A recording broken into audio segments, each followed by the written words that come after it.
L'Église de la Victoire en 1 minute. C'est 4 millions de visiteurs par année sur YouTube. Plus de 70 000 visiteurs par semaine, 4 émissions hebdomadaires et plus de 2000 foyers dans plus de 60 nations. Des groupes Victoire connectés sur tous les fuseaux horaires du globe et un centre d'appel pour les nations. Une équipe de près de 40 employés au Canada et dans le monde. Un orphelinat de 40 enfants au Congo. Et une maison pour les veuves et leurs enfants. Des campus du Collège Intégrité Victoire au Congo, en Haïti et en Belgique. C'est une maison d'édition, des centaines de ressources écrites gratuites et des milliers d'heures d'enseignement également gratuits. Le ministère de louange Victoire Musique, des conférences de foi, une maison de réveil à Kwanzaa et bientôt un institut biblique. Mais avant toutes ces choses, l'Église de la Victoire, c'est une famille qui marche dans l'unité et dans une même vision. Transformer le climat spirituel de la francophonie par la diffusion médiatique du message de la foi en Jésus-Christ. 100% de ce que vous semez sert à annoncer l'Évangile. Et pour toutes ces raisons, visitez dès maintenant semer.ca. Merci de croire avec nous. Bonjour à tous, chers membres, chers fidèles auditeurs. Je suis Chami Mosseni du Centre d'appel Victoire. Je suis la directrice et aujourd'hui, j'ai le plaisir de vous annoncer que nous sommes à votre service durant tous nos lives. Vous pourrez composer le numéro sans frais qui s'affiche en bas de votre écran pour rejoindre un conseiller qui est formé, qui est inspiré et qui est là pour vous servir. En fait, nous avons à cœur de vous accompagner pour vos besoins de prière et pour vous soutenir spirituellement. Quel que soit votre besoin et quelle que soit votre question, vous pouvez téléphoner, nous sommes là pour vous. Alors dès maintenant, le centre d'appel Victoire est ouvert et nous vous souhaitons une très belle émission. Vous êtes richement bénis.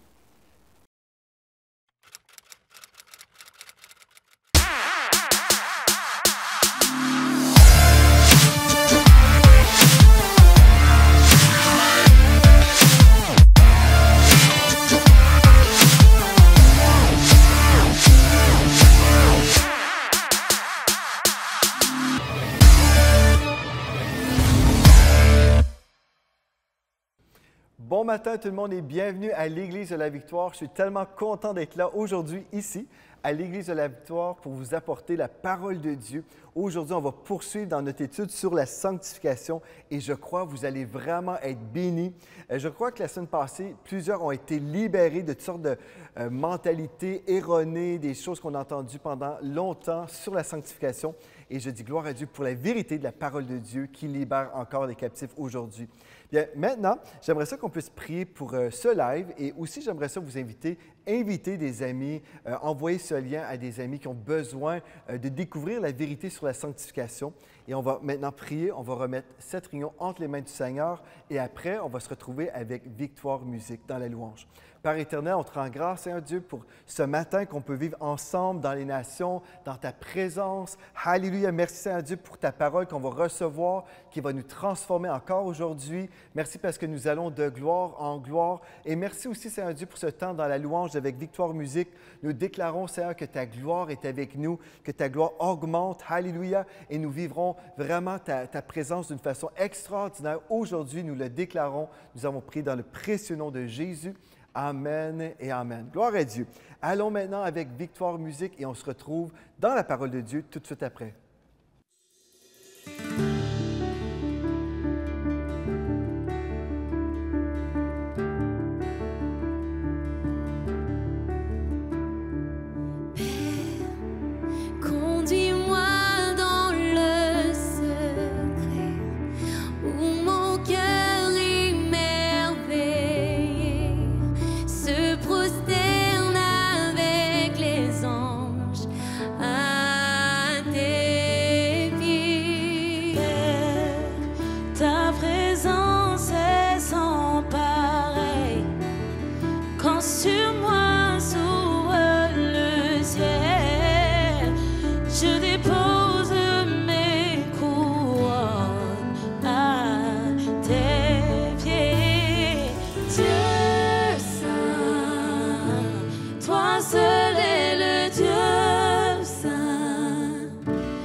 Bien, gloire à Dieu. Je crois que vous avez été bénis avec Victoire Musique. Maintenant, nous allons être bénis ensemble dans la parole de Dieu. Si vous êtes prêts, sortez vos épées. Je parle ici de la parole de Dieu. Sortez vos stylos, vos carnets pour prendre des notes. La semaine passée, on a parlé en fait du véritable chemin de la sanctification.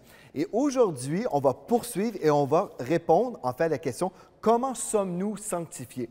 J'aimerais déjà défaire une tradition, une réalité dans le monde chrétien. Je ne dirais pas une tradition. Oui, c'est une tradition parce que traditionnellement, on voit vraiment cette pratique et on a cru pendant longtemps, en fait, que c'était la façon que les chrétiens étaient pour être sanctifiés. Bien, on a prêché la condamnation. Et la mentalité est celle-ci. On a cru, en fait, que c'était le rôle du prédicateur de condamner les gens. Lorsque les gens sont dans le péché, ils vont entendre une parole de condamnation, donc ils vont se sentir mal, ils vont se sentir coupables, ils vont peut-être pleurer. Et le fruit de tout ça, on l'espère bien, c'est que cette personne-là va se repentir, se détourner de ses péchés, et puis elle va choisir Dieu et choisir la sanctification. Donc, on a cru que c'était comme ça que ça se passait, mais ce n'est pas du tout la réalité, en fait. Parce qu'on a compris, à maintes reprises, on a expliqué, en fait, que le rôle du Saint-Esprit, c'était un rôle positif. Son rôle est de nous convaincre que nous sommes devenus justes en Jésus-Christ.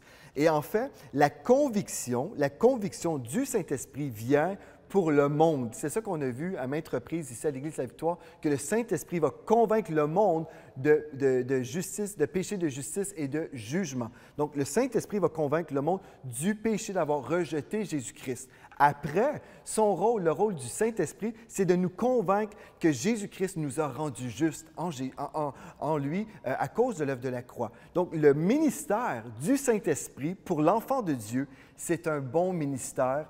C'est un ministère de consolation. Amen. Et nous exhorte à aller toujours plus haut. Et la condamnation, ce n'est pas son œuvre, ce n'est pas son ministère. Donc, déjà, ce que je viens de vous dire, ça vient à l'encontre d'une pratique très populaire dans le corps de Christ, où on a cru pendant longtemps, bien là, on doit condamner les pécheurs, parce que si les pécheurs se sentent condamnés, ils vont se repentir. Et on a cru également que notre rôle, en tant que prédicateur, c'était de condamner les chrétiens, parce que si ces chrétiens se sentent assez mal, bien, ils vont abandonner le péché. Et on a cru, en fait, que c'est une bonne chose, parce que s'ils se sentent super mal, on a réussi et on a été des agents du Saint-Esprit en les condamnant, avec ce sentiment qui sont vraiment inférieurs, qui sont peut-être, on va même croire, écoutez bien ceci, on va même croire que nous sommes des agents pour briser le corps de Christ. Mais Jésus a été brisé à notre place, pas pour qu'on soit brisé, mais pour qu'on soit restauré. Donc, tout ça pour dire, dans le monde chrétien, il y a une foule de chrétiens qui croient que c'est tout à fait normal de vivre constamment dans le deuil, de se sentir condamné, parce que c'est comme ça que Dieu nous parle, c'est comme ça que Dieu nous sanctifie. En fait, pour résumer tout ce que je viens de vous dire, on a cru à tort que Dieu nous sanctifie par des prédications de condamnation. C'est ça qu'on a cru. Maintenant, on va voir ce que la Bible dit. Comment est-ce que Dieu nous sanctifie véritablement? Voulez-vous le savoir? Je vais juste vous dire, avant d'aller plus loin, c'est sûr, lorsqu'on va entendre la vérité de la parole de Dieu, amen, la parole nous sanctifie. La parole de Dieu nous sanctifie, absolument, mais ce n'est pas la parole de condamnation. Parce que Romains, chapitre 8, verset 1 nous dit, « Il n'y a donc maintenant aucune condamnation pour ceux qui sont en Jésus-Christ. » Ceci ne devrait pas se traduire comme voulant dire on peut vivre dans le péché, il n'y a pas de souci. Ce n'est pas du tout ça. En fait, la révélation de la croix, la révélation de la grâce produit une vie de sainteté. Donc, ce que je vous prêche aujourd'hui va vraiment vous équiper pour marcher dans la sainteté comme jamais auparavant. Donc, cette série sur la sanctification, c'est une série sur la sainteté et comment vous pouvez marcher dans la sainteté et vraiment voir des fruits. Bon, ce qu'on va faire maintenant, avant d'aller plus loin, je vais juste revoir très rapidement ce qu'on a vu, la définition du mot « sanctifier », OK? Où la sanctification veut dire tout simplement, c'est une mise à part par laquelle nous appartenons à Dieu, nous sommes réservés pour le saint service de Dieu. Amen? Donc, être sanctifié, c'est d'être mis à part pour Dieu. On a revu rapidement le message du salut en voyant Éphésiens chapitre 2, 8 à 10. C'est par la grâce que vous êtes sauvés par le moyen de la foi. Et cela ne vient pas de vous, c'est le don de Dieu. Ce n'est point par les œuvres afin que personne ne se glorifie. Donc, nous avons vu que c'était une grâce. Le salut, c'était une grâce, mais souvent, la vie chrétienne devient comme un joug de poids. C'est un joug où les gens se sentent écrasés parce qu'on leur dit « Oui, tu as été sauvé par la grâce, par le moyen de la foi, mais maintenant tu dois vraiment performer pour travailler à ton salut. » Et on a vu Philippiens chapitre 2, versets 12 et 13. En fait, je vais vous le lire rapidement. « Ainsi, mes frères, ainsi, mes bien-aimés, comme vous avez toujours obéi, travaillez à votre salut. » Et on a vu la semaine passée que ce n'était pas travailler pour votre salut, mais travailler à votre salut. La différence, c'est que le salut est gratuit, mais on va travailler à notre salut, c'est-à-dire nous allons être engagés dans notre salut. On va être engagés dans notre sanctification. On ne sera pas passif et s'imaginer que Dieu va tout faire. Oui, Dieu est la source de la sanctification, mais nous sommes appelés à coopérer avec Dieu en étant obéissant. Amen. Donc, on a vu ça la semaine passée. Donc, on va être engagé, on va craindre et respecter Dieu et on va lui être obéissant. Et on a vu comment on pouvait accéder maintenant à cette foi. C'est par la grâce que vous êtes sauvés par le moyen de la foi. Et comment est-ce qu'on pouvait recevoir ce salut? C'était par la confession de notre foi en Jésus-Christ. On a vu également l'état des rebelles. Bien, c'est le péché. Tous ont péché et sont privés de la gloire de Dieu. Et on a vu, en fait, que Dieu voulait non seulement qu'on soit sauvé du péché, mais il voulait qu'on soit sanctifié à tous les niveaux. On a vu 1 Thessaloniciens 5, verset 23, que c'est Dieu qui nous sanctifie, que le Dieu de paix vous sanctifie lui-même tout entier et que tout votre être, l'esprit, l'âme et le corps soient conservés, irrépréhensibles ou irréprochables lors de l'avènement de notre Seigneur Jésus-Christ. Donc, on a vu, en fait, que Dieu veut qu'on soit totalement mis à part pour lui. Amen, gloire à Dieu. Et on a vu que notre esprit, c'est notre esprit qui a été sanctifié selon 2 Corinthiens 5, 17. Et je ne reprendrai pas le temps de revoir avec vous toute notre nouvelle identité en Jésus-Christ, mais en gros, ce que vous devez comprendre, c'est que nous avons été rendus saints. Le moment qu'on a donné notre vie au Seigneur Jésus-Christ, nous sommes devenus des saints. Nous ne sommes plus des pécheurs, mais nous sommes devenus des saints. Et si vous dites, Pasteur Joël, j'ai déjà entendu ça, savez-vous, vous avez besoin de l'entendre constamment, parce qu'on a tellement entendu des messages qui nous prêchent vraiment le contraire, que des fois, on peut prendre pour acquis une très grande révélation qui devrait être vraiment précieuse pour nous. On devrait se rappeler, oh, grâce à l'œuvre de la croix, j'ai vécu vraiment un très grand changement. Jésus qui était innocent, Jésus qui n'avait jamais commis une seule faute, il a pris sur lui mon péché, mon injustice, afin que je reçoive de lui, gloire à Dieu, sa justice, et que je devienne la justice de Dieu. N'est-ce pas merveilleux? Il a tout pris sur lui et il m'a tout donné. Alléluia. Donc, on a vu que notre nouvelle identité, c'était celle de la sainteté. Alléluia. Nous sommes des saints et nous passons par la justification, la sanctification et la glorification. Et si vous dites, Pasteur Joël, je ne suis pas sûr de tout ça, bien, écoutez l'enseignement de la semaine passée. Je crois que ça va vraiment vous aider. Et on a conclu en parlant de notre position, la différence entre notre position et notre condition. Donc, notre position en Christ, c'est nous sommes parfaits, et on l'a vu dans Hébreux 10, 14. Je vais le relire rapidement. Car par une seule offrande, il a amené à la perfection pour toujours ceux qui sont sanctifiés. Donc, ça, c'est notre position en Jésus-Christ. Nous sommes sanctifiés pour toujours. Alléluia. Et la condition du croyant, c'est un processus de sanctification. Donc, la sanctification, c'est à la fois quelque chose qui arrive d'un seul coup, c'est un fait qui arrive, OK? Le jour où vous recevez Jésus-Christ, lorsque vous avez été justifié, vous êtes passé de l'injuste au juste. Donc, à ce moment-là où vous avez été déclaré juste, ensuite, ce qui s'est produit, vous avez vécu le début de l'œuvre de sanctification. Déjà, vous avez été mis à part pour Dieu et après toute votre vie, vous allez être sanctifié de jour en jour, de gloire en gloire. Donc, la condition du croyant, en fait, on a vu plusieurs passages qui nous parlaient. Je vais vous lire un seul passage, 1 Pierre 1,15, qui nous dit « Tout comme celui qui vous a appelé est saint, soyez saints dans tout votre comportement. » Et on a vu, c'est ça, en fait, qu'on doit comprendre lorsqu'on lit des passages dans la parole de Dieu qui nous exhortent à la sainteté. Ce n'est pas la négation de notre position en Christ. Ça ne dit pas que vous n'êtes pas saints. Non, nous sommes saints en Jésus-Christ, amen, dans notre position, mais dans notre condition, Dieu nous dit, soyez aussi saints dans votre condition et soyez de plus en plus saints dans votre condition. Maintenant, vous dites, OK, mais comment faire, Pasteur Joël? C'est ça mon problème. Je ne sais pas comment faire, arriver à vivre dans la sainteté au niveau de ma condition humaine. Bon, nous sommes arrivés aujourd'hui à cette question importante. Comment sommes-nous sanctifiés? Comment sommes-nous sanctifiés? OK, on va aller ensemble dans 1 Corinthiens chapitre 1 au verset 30. 1 Corinthiens chapitre 1 au verset 30, où nous lisons, « Or, c'est par lui, à la maison, vous pouvez écrire dans le chat, c'est par lui que vous êtes en Jésus-Christ, lequel, de par Dieu, a été fait pour nous sagesse, justice et sanctification et rédemption. » OK, la première chose, vous êtes là, vous suivez ce live et vous dites, « Moi, là, j'aimerais ça devenir un saint. Qu'est-ce que je peux faire? Comment sommes-nous sanctifiés? » La première chose, on revient au tout début, nous devons recevoir Jésus-Christ comme le Seigneur de notre vie. C'est l'étape numéro 1. Donc, c'est en recevant Christ, c'est par Dieu qu'on peut le recevoir. Et le texte dit, « Or, c'est par lui que vous êtes en Jésus-Christ. » Donc, nous sommes plongés, nous sommes baptisés en Jésus-Christ. Je ne parle pas d'un baptême d'eau, je parle ici d'être baptisés dans le corps de Christ pour faire partie de la famille de Dieu. Donc, vous avez été baptisés en Jésus-Christ, lequel, de par Dieu, a été fait pour nous. Donc, Jésus a été fait pour nous, sagesse, justice, sanctification et rédemption, et nous sommes en lui, donc tout ça, ça nous appartient. Donc, premièrement, il faut venir à Jésus-Christ. Est-ce que vous êtes d'accord? Gloire à Dieu. Si vous êtes déjà chrétien, évidemment, vous êtes d'accord, mais vous devez comprendre que c'est vraiment par lui. Il est la source de votre sainteté. Jésus est la source de votre sainteté. Si vous dites, bien moi, je crois en Jésus, mais je n'ai pas vraiment donné ma vie à Jésus, je vais essayer de m'améliorer, je vais essayer de devenir saint, et ensuite, quand je serai suffisamment saint, je viendrai à Jésus. J'aimerais vous dire que c'est absolument impossible de devenir saint sans Jésus-Christ. Il est la source de la sainteté.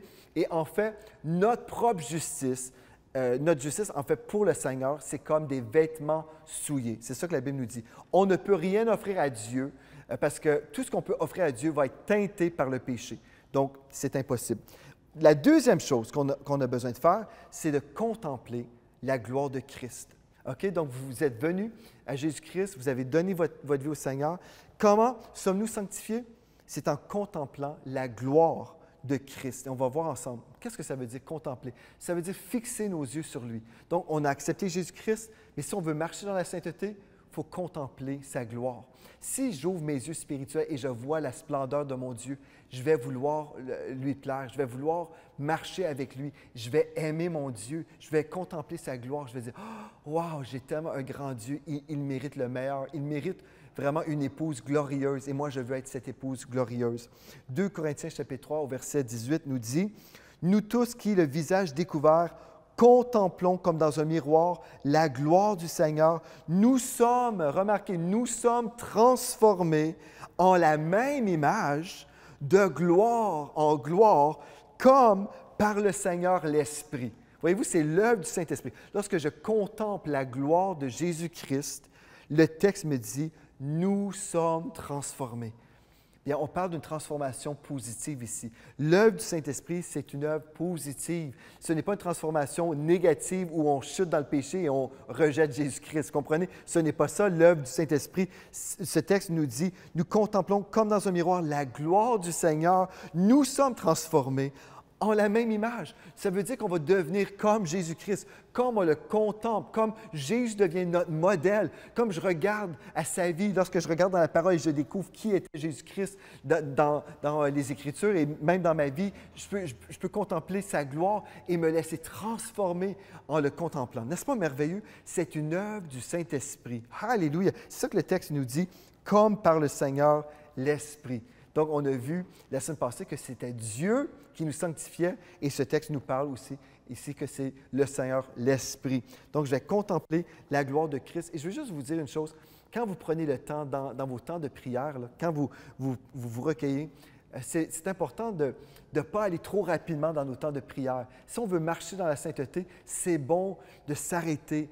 Le texte nous dit « Arrêtez-vous et sachez que je suis Dieu ». Prenez le temps pour méditer sur la personne de Jésus-Christ. Prenez le temps de méditer sur qui il est et ce qu'il a fait, et vous allez vous laisser transformer et vous allez devenir comme lui. Alléluia! La troisième chose, c'est par la parole de Dieu, tout simplement. Et vous savez, Jésus est la parole de Dieu. Jean 1,1, Jean 1,14, nous savons très, très bien que Jésus est cette parole de Dieu. Mais nous lisons dans Jean 17, au verset 16, le texte nous dit « Ils ne sont pas du monde, comme moi je ne suis pas du monde. Sanctifie-les par ta vérité. Ta parole est la vérité. » Voyez-vous comment Dieu va vous sanctifier? C'est par la vérité. C'est par sa parole. Donc, lorsque vous allez passer du temps dans la parole de Dieu, vous allez lire la parole de Dieu. Cette parole va vous révéler vos besoins de changement. Vous comprenez? Quand vous allez passer du temps, vous allez lire, vous allez méditer la parole jour et nuit afin d'agir fidèlement sur tout ce qui est écrit. Vous allez passer du temps dans la parole de Dieu. Bien là, le Saint-Esprit va vous accorder des rémas, c'est-à-dire des révélations personnelles pour votre propre vie. L'œuvre de cette sanctification va se produire parce que comme vous êtes dans la parole, Dieu va vous dire, voici, il y a telle chose que je veux changer dans ta vie. Il y a telle chose que je t'invite maintenant à abandonner. Vous savez, nous sommes des enfants de Dieu, nous sommes des nouvelles créatures, nous avons la nature de Dieu en nous, mais nous sommes toujours dans un corps de chair. Et savez-vous que ce corps de chair, frères et sœurs, c'est comme porter un mort. Parce que notre corps, là, ce n'est pas la source de vie. Vraiment, nous sommes des êtres spirituels, mais nous avons des corps mortels. Et ces corps mortels sont dirigés vers le péché. Nous devons assujettir notre chair, nous devons vraiment résister à la chair, nous devons vraiment croire dans la puissance de la croix pour vivre dans la victoire sur le péché. Mais comme on passe du temps dans la parole de Dieu, on va recevoir justement les directives de Dieu et les révélations concernant notre marche chrétienne. Donc, on peut voir ce que Jésus a dit, « Sanctifie-les par ta vérité, ta parole est la vérité. » C'est comme ça qu'on va arriver à marcher dans la sanctification. Et bien sûr, si on parle de transformation, on ne peut pas passer à côté de Romains 12, verset 2, qui nous dit « Ne vous conformez pas au siècle présent, que ce soit des gens dans le monde ou des gens dans l'Église. » Le texte nous dit « Ne vous conformez pas au siècle présent, mais soyez transformés par le renouvellement de l'intelligence afin de discerner quelle est la volonté de Dieu, ce qui est bon, agréable et parfait. » Donc, le processus de sanctification se produit lorsque je passe du temps dans la Bible aussi. Je vais lire la parole et là, Dieu m'enseigne ses voies. Admettons que vous êtes une personne qui fume. OK? Vous fumez. Et puis, vous allez à l'Église depuis de nombreuses années, et puis dans cette Église, c'est tout à fait normal, c'est bien, il n'y a pas de souci. Bien, il y a un frère qui est venu dans notre Église. On ne prêchait pas contre la cigarette, mais on prêchait sur la sanctification, on prêchait sur la sainteté, on prêchait sur la victoire en Jésus-Christ. Et ce frère, après 30 ans de vie chrétienne, il a reçu la révélation, cette chose me domine. Et pourtant, Romains 6, 14 dit que le péché ne dominera pas sur moi parce que je suis non sous la loi, mais je suis sous la grâce maintenant. Donc, ce frère-là a commencé à croire qu'il pouvait marcher dans la liberté et ne plus endommager le temple du Saint-Esprit. Il a été libéré de la cigarette, frères et sœurs. Ce n'est pas parce qu'on l'a condamné et on a dit, « Bien, qu'est-ce que tu fais là? Tu es un chrétien, tu ne devrais pas être comme ça. » Ce n'était pas notre approche. On a prêché la victoire en Jésus-Christ. Il a reçu par révélation, en lisant sa parole, en étant exposé à la parole de Dieu, il a compris, « Ah, cette chose n'a plus à dominer sur moi, c'est moi qui va dominer sur ma chair. » Vous comprenez? Alléluia pour ça. Donc, la parole de Dieu nous transforme. Et comme je vous dis, ce frère-là était chrétien depuis 30 ans. Là. Donc, ce n'était pas un nouveau chrétien, c'était simplement un chrétien qui avait besoin d'entendre la vérité de la parole de Dieu.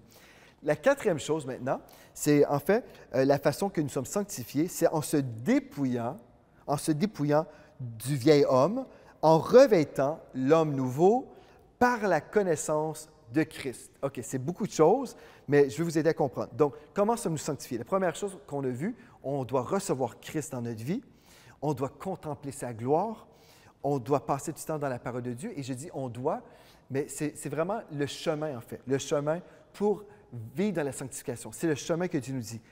Recevez Christ, contemplez sa gloire, passez du temps dans la parole, et maintenant, dépouillez-vous de cet homme, ce vieil homme. Galates 5, verset 24 nous dit, « Ceux qui sont à Jésus-Christ ont crucifié la chair avec ses passions et ses désirs. » Donc, comprenez ceci. Joel Spinks, le pécheur, a été crucifié avec Christ. Galates 2, 20 me dit, « Ce n'est plus moi qui vis, c'est Christ qui vit en moi. » Donc, le pécheur que j'étais a été crucifié à la croix. Amen. En même temps que Jésus a été crucifié. Et quand Jésus est revenu à la vie, j'ai été ressuscité avec Christ spirituellement également. C'est pour ça que je peux vivre aujourd'hui une nouvelle vie en Jésus-Christ. Ce texte me dit, ceux qui sont à Jésus-Christ, ceux qui sont sauvés, ont crucifié la chair. C'est quelque chose que vous avez fait. Dès que vous avez reçu Jésus-Christ dans votre vie, si vous avez compris l'œuvre de la croix, là, vous avez crucifié la chair avec ses passions et ses désirs. Peut-être pas le même jour, peut-être ça vous a pris un certain moment pour entendre parler de la victoire en Jésus-Christ et comment vous pouvez avancer dans ses voies. Mais on crucifie la chair, ça veut dire qu'on ne laisse pas la chair nous dominer. Et dans 1 Corinthiens chapitre 9, verset 27, 1 Corinthiens 9, 27, nous lisons « Mais je traite durement mon corps. » Ça, c'est l'apôtre Paul qui disait « Je traite durement mon corps et je le tiens assujetti de peur que d'être moi-même rejeté après avoir prêché aux autres. » Ce texte ne dit pas qu'il se flagellait.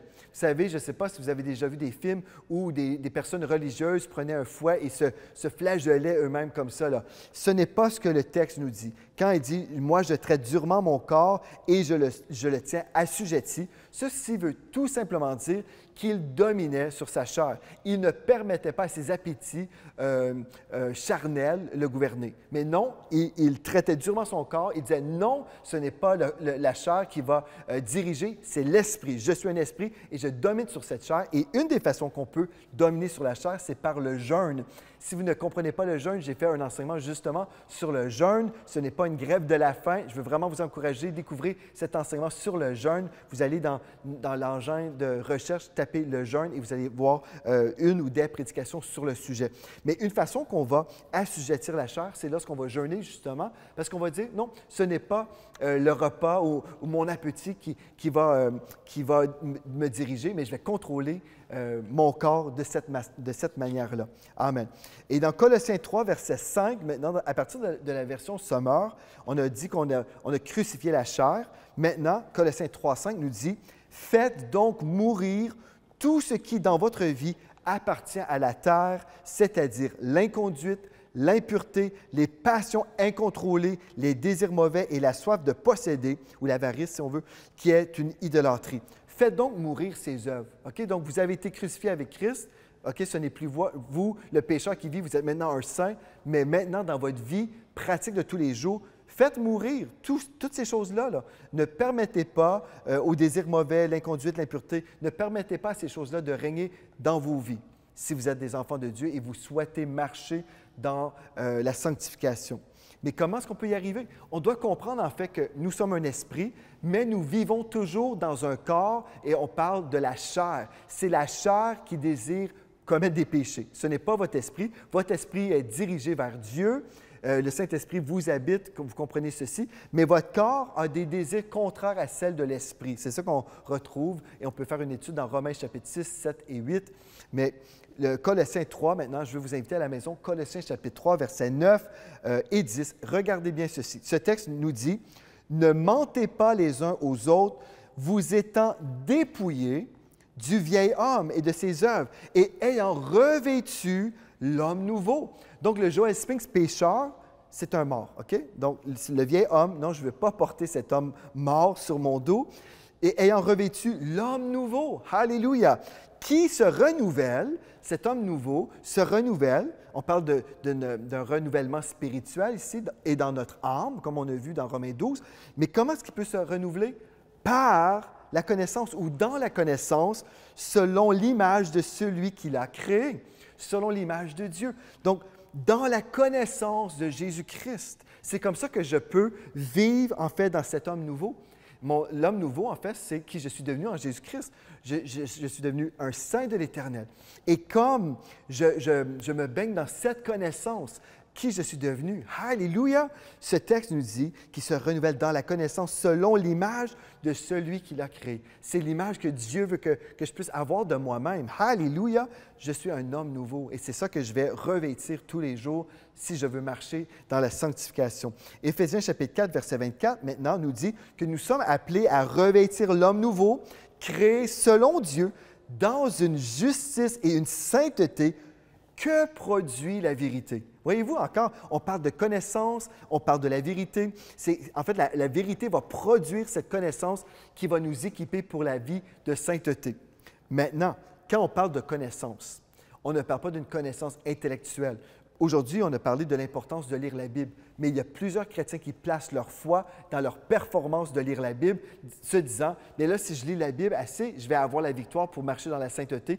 Et comme je l'ai déjà enseigné, si vous avez déjà suivi mes enseignements sur la puissance de la croix, je veux vraiment vous encourager fortement à suivre ces enseignements-là qui sont complémentaires à l'enseignement d'aujourd'hui. Bien, vous allez comprendre qu'on ne peut pas vivre dans la victoire à partir de notre foi ancrée en nous-mêmes et notre propre performance. Oui, on veut lire la Bible. Oui, on veut être consacré comme je viens de l'enseigner. Mais si ma foi est en moi-même, en faisant ces choses-là, je ne recevrai pas la puissance surnaturelle de Dieu pour marcher dans la victoire. Et c'est tellement fin comme révélation, c'est tellement fin la différence qu'il y a une multitude de personnes qui s'imaginent pouvoir être dans la sainteté en pratiquant ces choses-là, en se disant, bien, si je lis la Bible, là, je vais être victorieux. Non, je vais être victorieux parce que Christ a payé le prix pour moi il y a 2000 ans et je crois dans l'œuvre de la croix, mais je vais lire la parole de Dieu parce que c'est comme je vais lire cette parole que mon image, l'image de moi-même va changer. Je vais me voir comme Dieu me voit. Et si je me vois comme Dieu me voit, je vais vivre selon la volonté de Dieu pour ma vie. Voyez-vous, c'est tellement important de prendre le temps, frères et sœurs, et de ne pas juste écouter des messages, mais de prendre le temps, s'asseoir, écrire des notes, écrire des versets, aller voir pour nous-mêmes dans la parole de Dieu et voir ce que Dieu nous dit. Alléluia, gloire à Dieu. Donc, je vais revêtir l'homme nouveau qui se renouvelle dans la connaissance. Alléluia.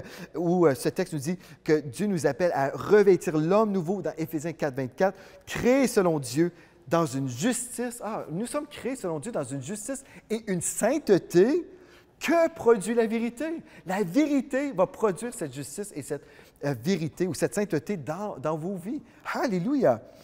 Qu'est-ce que ça veut dire? Ça veut dire que je suis conscient que je suis saint. Alléluia, je suis conscient que je suis saint. Et mon dernier point aujourd'hui, vous dites, c'est vite, Pasteur Joël. Mon dernier point, écoutez bien, c'est avec la grâce et par la puissance de l'Esprit de Dieu. Comment est-ce que je peux vivre vraiment dans la sanctification? C'est par la grâce et par la puissance de l'Esprit de Dieu. Vous êtes toujours réveillés? Écoutez bien, on va lire des versets maintenant par rapport à ce que je viens de vous dire. 2 Corinthiens, chapitre 1, verset 12. 2 Corinthiens 1, verset 12 nous dit « Car ce qui fait notre gloire, c'est ce témoignage de notre conscience, que nous sommes conduits dans le monde, que nous nous sommes conduits dans le monde, et surtout à votre égard, l'apôtre Paul disait, avec sainteté et pureté devant Dieu. » Donc, l'apôtre Paul disait ceci, là, en parlant de la grâce et en parlant de la puissance de Dieu. Je vais reprendre le texte, c'est 2 Corinthiens 1, 12. Il a dit « Car ce qui fait notre gloire, OK, c'est un sujet de gloire, un sujet de réjouissance pour l'apôtre Paul. C'est ce témoignage de notre conscience. Il était conscient de ce témoignage. Aujourd'hui, peut-être votre conscience est troublée par des sentiments de condamnation. Peut-être votre conscience est troublée parce que vous pensez « Ah, mais j'ai commis des péchés l'autre fois, je me demande s'il y a des gens qui vont découvrir ce péché. Ah, je me sens mal, peut-être Dieu me rejette. » Et peut-être vous avez votre conscience souillée en ce moment. Remarquez bien ici, l'apôtre Paul, il dit car ce qui fait notre gloire, c'est ce témoignage de notre conscience que nous nous sommes conduits dans le monde et surtout à votre égard avec sainteté et pureté devant Dieu, non point avec une sagesse charnelle, mais avec la grâce de Dieu. Oh, remarquez bien, là, sa conscience, c'était la sainteté et la pureté. Quand on marche dans la sainteté et dans la pureté, il n'y a pas de souci, on n'a pas de problème au niveau de notre conscience. On ne dira jamais « Ah, est-ce que j'ai trop bien agi? Ah, je me sens mal d'avoir trop bien agi, d'avoir été trop saint. » Non, on ne pourra jamais penser comme ça. Donc, il disait ici, là, c'est une raison de se réjouir. Il disait « Avec sainteté et pureté devant Dieu, non point avec une sagesse charnelle. » Ce n'est pas la chair qui avait produit ça, mais avec la grâce de Dieu. C'était la grâce de Dieu ou la présence de Dieu, la présence du Saint-Esprit qui avait permis aux croyants d'être dans la sainteté. Et dans Galates 3.3 maintenant, Galates 3.3, dans la version Sommaire, manquez-vous à ce point d'intelligence? Après avoir commencé par l'Esprit de Dieu, est-ce en comptant sur les ressources de l'homme livré à lui-même que vous allez parvenir à la perfection? Donc, la question, là, c'est soit le Saint-Esprit ou c'est vous, là. Est-ce que vous allez retourner à la loi? Est-ce que vous allez retourner à votre performance, vos efforts personnels, ou allez-vous placer votre foi dans la puissance du Saint-Esprit? Bien, nous avons besoin de la puissance du Saint-Esprit. Et je veux vous encourager, vraiment, comme j'ai dit, j'ai décortiqué ce point-là pendant une prédication complète, il n'y a pas si longtemps, en fait, sur la puissance de la croix, comment marcher dans la victoire. On décortique Romains chapitre 6 et Romains chapitre 7, où on voit il y a un combat entre la chair et l'esprit, mais celui qui nous a délivrés, c'est Jésus-Christ, et c'est celui-là, aujourd'hui, qui veut vous délivrer. Donc, si vous placez votre foi dans l'œuvre de la croix, le fait que Jésus a payé pour vous il y a 2000 ans, et vous faites ces choses-là, mais croyant toujours dans l'œuvre de la croix. Le danger, là, c'est de croire tout ce que je viens de vous dire et de dire « c'est par ma propre force que je vais y arriver ». Non, c'est par la puissance de Dieu. Amen, c'est par la puissance de Dieu. Et mon dernier point, okay, après tout ça, là, vous dites « OK, c'est c'est comment on peut marcher dans la sanctification. Voilà ce que Dieu nous dit. Pour être sanctifié, on va se soumettre au Saint-Esprit, on va obéir au Saint-Esprit, on va recevoir des révélations qui concernent notre vie, parce que c'est l'Esprit de Dieu qui va nous dire, par exemple, qu'on peut arrêter de fumer. Par exemple, c'est la parole de Dieu également qui va nous révéler le chemin de la sanctification et les péchés à éviter. C'est Dieu qui va nous révéler ces choses-là. Maintenant, une fois que j'ai dit, oui Seigneur, je veux accomplir ta volonté, je veux terminer ce live avec un bonus. Oui, écoutez bien ceci. Voici un bénéfice immédiat d'une vie sanctifiée. Voici un bénéfice qui vous appartient dès que vous acceptez de vous sanctifier. Proverbes chapitre 2, versets 7 et 8, dans la version sommaire, nous dit, « Il, en parlant de Dieu, il réserve son secours aux hommes droits. » Donc, Dieu réserve son secours aux hommes droits. « Comme un bouclier, il protège ceux qui vivent de manière intègre. Il préserve ceux qui vivent selon la droiture. Il veille sur leur cheminement de ceux qui lui sont fidèles. » Alléluia! Et un dernier verset, Proverbe 16, verset 7. « Quand l'Éternel approuve les voies d'un homme, il dispose favorablement à son égard, même ses ennemis. » J'aimerais vous dire, si vous marchez dans l'intégrité, si vous marchez dans la sanctification, frères et sœurs, bien, vous êtes disposés pour entendre sa voix et Dieu va vous protéger. Non seulement vous allez passer l'éternité au ciel, alléluia, parce que ce sont les saints qui vont au ciel, mais non seulement vous avez vraiment cet héritage céleste, mais aujourd'hui sur la terre, Dieu vous réserve également des bienfaits. Un bénéfice, c'est la protection surnaturelle. Quand je marche dans ma vie chrétienne, bien, je veux marcher avec le Seigneur. Et dans ma vie, j'ai bénéficié de ce texte-là comme un bouclier. Le Seigneur a été un bouclier. Il m'a protégé. Il m'a protégé des faux frères. Il m'a protégé des stratégies du diable pour détruire l'œuvre de Dieu. Il m'a donné des songes. Il m'a révélé des choses. Il m'a donné des paroles, des visions. Et Dieu m'a protégé. C'est ça un des bénéfices que vous pouvez avoir en tant qu'enfant de Dieu si vous marchez vraiment sur le chemin de la sanctification. Gloire à Dieu, vous savez, c'est possible pour vous, c'est possible. Si Dieu nous a écrit comment faire, c'est parce que c'est possible. Et j'aimerais ça prier pour vous maintenant. Si aujourd'hui vous dites, bien, j'aimerais vraiment marcher, j'aimerais commencer à marcher d'une manière digne du Seigneur et je vais mettre en pratique ce que j'ai entendu aujourd'hui, j'aimerais prier pour vous. Alléluia. Père éternel, je veux juste te remercier, Seigneur, pour ta parole et je te remercie, Seigneur Dieu, parce que le chemin de la sanctification, ce n'est pas la condamnation comme on a souvent cru, mais c'est vraiment la révélation de tout ce que tu as fait pour nous, la révélation de ta bonté et la révélation de qui nous sommes devenus en Jésus-Christ. Oui, c'est vraiment le chemin de la sanctification. Donc maintenant, je prie pour mes frères et mes sœurs qui puissent recevoir cet esprit de révélation dans leur vie, qu'ils puissent se voir comme toi tu les vois, Seigneur Dieu, et que leur vie soit changée à tout jamais. Je te remercie pour la puissance de la croix également qui les équipe maintenant pour surmonter toute épreuve, pour surmonter toute tentation. Merci, Seigneur Dieu, parce qu'ils vivent dans la sainteté à cause de la puissance de la croix qui est leur portion. On a pris dans le précieux nom de Jésus. Amen et amen. Gloire à Dieu. Alléluia. Nous prêchons la bonne nouvelle que Jésus a tout accompli à la croix il y a 2000 ans. Et si vous croyez dans ce message et vous souhaitez soutenir ce message, visitez semer.ca, semer.ca. Et on veut vous remercier de croire avec nous. Vraiment, merci Seigneur pour toutes les personnes, tous les membres de cette famille, des partenaires de l'Église de la Victoire. Si vous dites, bien, c'est quoi c'est un partenaire? Bien, en fait, c'est simple. C'est une personne qui aime ce ministère, qui a ressenti l'appel du Saint-Esprit. Et comment est-ce qu'on ressent l'appel du Saint-Esprit? C'est juste, on a une connexion spirituelle. On se sent comme, c'est ma famille. Et si c'est vous, si vous ressentez que nous sommes votre famille spirituelle et vous avez à cœur de soutenir cette œuvre, bien, merci infiniment. Merci de croire avec nous. Merci de semer dans un bon terrain. Non, je n'ai pas honte de le dire. C'est un bon terrain. Dieu, c'est lui, en fait, qui nous a appelés à faire ce qu'on fait aujourd'hui et nous répondons à son appel tout simplement. Donc, nous savons que c'est un bon terrain et comme nous semons, gloire à Dieu, nous savons que le royaume de Dieu avance parce que la parole de Dieu, elle est prêchée et gloire à Dieu, plusieurs personnes sont délivrées et libérées. Et on dit gloire à Dieu pour tous ceux qui vont semer maintenant. Et je vais prier pour les semences.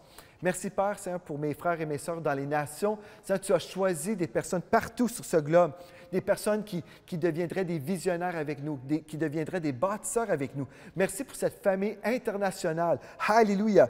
Cette famille qui est unie spirituellement au-delà de l'océan. Nous sommes ensemble dans la foi pour la diffusion de l'Évangile dans ces temps de la fin. Et je déclare, Seigneur, que ces semences qui seront semées aujourd'hui produiront, comme toujours, beaucoup, beaucoup de fruits pour l'avancement de ton royaume. On a pris dans le nom de Jésus Et le peuple de Dieu à la maison peut dire Amen et Amen. Gloire à Dieu, gloire à Dieu. Merci d'avoir été là. Alors, soyez saints comme votre Père céleste est saint. Alléluia. Et d'ici à notre prochain rendez-vous, rappelez-vous de ceci, en Jésus, vous êtes richement bénis. L'Église de la Victoire, en 1 minute. C'est 4 millions de visiteurs par année sur YouTube. Plus de 70 000 visiteurs par semaine, 4 émissions hebdomadaires et plus de 2000 foyers dans plus de 60 nations. Des groupes Victoire connectés sur tous les fuseaux horaires du globe et un centre d'appel pour les nations. Une équipe de près de 40 employés au Canada et dans le monde. Un orphelinat de 40 enfants au Congo et une maison pour les veuves et leurs enfants. Des campus du Collège Intégrité Victoire au Congo, en Haïti et en Belgique. C'est une maison d'édition, des centaines de ressources écrites gratuites et des milliers d'heures d'enseignement également gratuits. Le ministère de louange Victoire Musique, des conférences de foi, une maison de réveil à Kwanzille et bientôt un institut biblique. Mais avant toutes ces choses, l'Église de la Victoire, c'est une famille qui marche dans l'unité et dans une même vision. Transformer le climat spirituel de la francophonie par la diffusion médiatique du message de la foi en Jésus-Christ. 100% de ce que vous semez sert à annoncer l'Évangile. Et pour toutes ces raisons, visitez dès maintenant semer.ca. Merci de croire avec nous.